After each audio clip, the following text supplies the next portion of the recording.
Rusia memblokir pergerakan tentara Ukraina dengan berbagai serangan. Kementerian Pertahanan Rusia menunjukkan rekaman penghancuran kendaraan tempur alias rampur militer angkatan bersenjata Ukraina di perbatasan wilayah Kursk.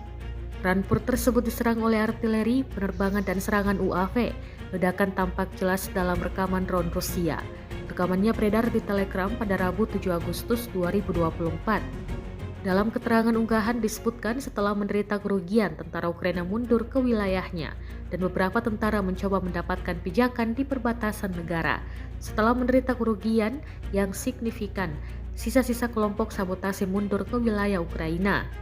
Meski terus mundur usai diblokir, mereka tetap menerima serangan api, tambah Kementerian Pertahanan Rusia.